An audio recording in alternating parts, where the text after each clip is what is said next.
Tico e Lia gostavam de brincar de identificar as formas das nuvens. Tico era o mais ativo. Ele mostra para Lia uma nuvem com a forma de um gavião.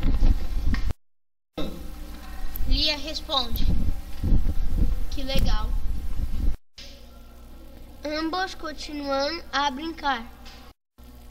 Mas só Tico descobria as formas nas nuvens. Lia olha uma nuvem que parece um gato e a outra um rato. Que legal! Você está com mais sorte do que eu. Olha aquela ali, parece um carro. Onde? Ali, à esquerda.